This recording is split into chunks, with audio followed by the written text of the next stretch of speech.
hi people. Alright, we begin. Hello everyone. If you remember from last time I spoke, I told you all that I was in the military.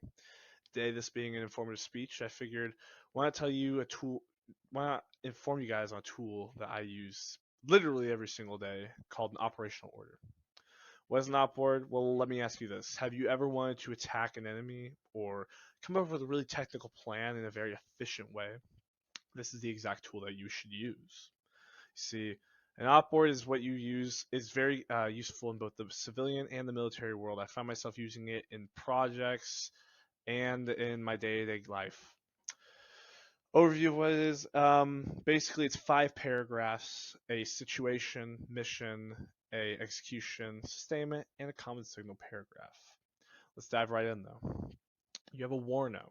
A warno is basically a summary of what an op board is. It's got basic info such as time, location, and what you're going to be doing, as well as the enemy's description. Obviously, you don't have enemies, don't need to really do that though. This also includes password and team roles throughout the mission, but you can also brief those later, as I will get to. The first paragraph, however, is the situation. The situation, you're going to give an overview of the area, task, the equipment, your friends, your enemies, higher terrain, whatever it is, right? This is where you designate the name of your area of operation, your area of interest in that area of operation, and where adjacent friendly units are, where the enemy units are, what the enemy units look like, what kind of weaponry and explosives and ordnance they're packing, where higher is, what ordnance, explosives, weaponry they've granted you, and what the terrain in the area provides you in a strategical manner. Following that, though, you're going to take the warno and the situation paragraph to come up with your mission paragraph. This is a very, very short paragraph, about 1 to 2 sentences typically, and it sounds something like this. You'd say second platoon, you'd say like probably Alpha Company's second platoon will be conducting a raid on enemies with an objective Badger, essentially, no later than 1350 in order to seize PIR and gain key terrain for follow-on tasks. That's essentially what it's going to look like. Obviously, for the civilian world, this can look like anything else, such as, AbbVie will be doing a marathon fundraiser in order to gain $350,000, whatever you need it to be. But this is a good kind of reference to look at if you're going to be playing anything. Following that, though, this is your execution. This is your bread and butter. This will be your longest paragraph, and this is where, as a leader, all of your technical skills, you as an individual will shine. You come up with all kinds of things here. This is where you show exactly what everyone will be doing in the plan, what you'll be doing in the plan. You get really technical with it.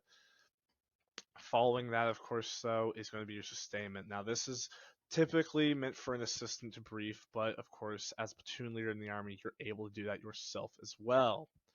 So, what do you do with this one? You're going to keep track of all of your equipment, ordnance, everything that higher has granted you. You're going to plan medical routes, such as medevac zones, AXP routes, and you typically want those on both left and right sides of wherever your operation is going to be going through. It's very basic stuff like that. Sustainment wise, if you're in a civilian environment, I'd say that's any resources that your company is giving you in order to fund whatever event this is, or whatever resources you need to get your projects done. Fifth and final, you're going to be looking at your common signal paragraph. Common signal shows the location of your leadership throughout the mission, the frequency of the radios that you plan on using, call signs, which are very important for encryption, secession of command in case command gets messed up, and optionally your passwords, which could have been briefed in your warno. This is a very important paragraph. You typically would leave this to your RTO, which is a radio telephone operator, and they follow you around as the PL everywhere you go. This, however, in maybe a business environment would look like your GroupMe or your emails, Microsoft Teams, whatever that is, the passwords that you use to access those, your SharePoint documents, you name it. The point is, though, this can be translated from military to civilian, and I highly recommend using this as well in a work environment. But that's something that I found very useful in the military, and I plan on taking with me outside of the military to a corporate environment. I think that you guys could all use that as well. Thank you all for listening. It's been a pleasure speaking to you.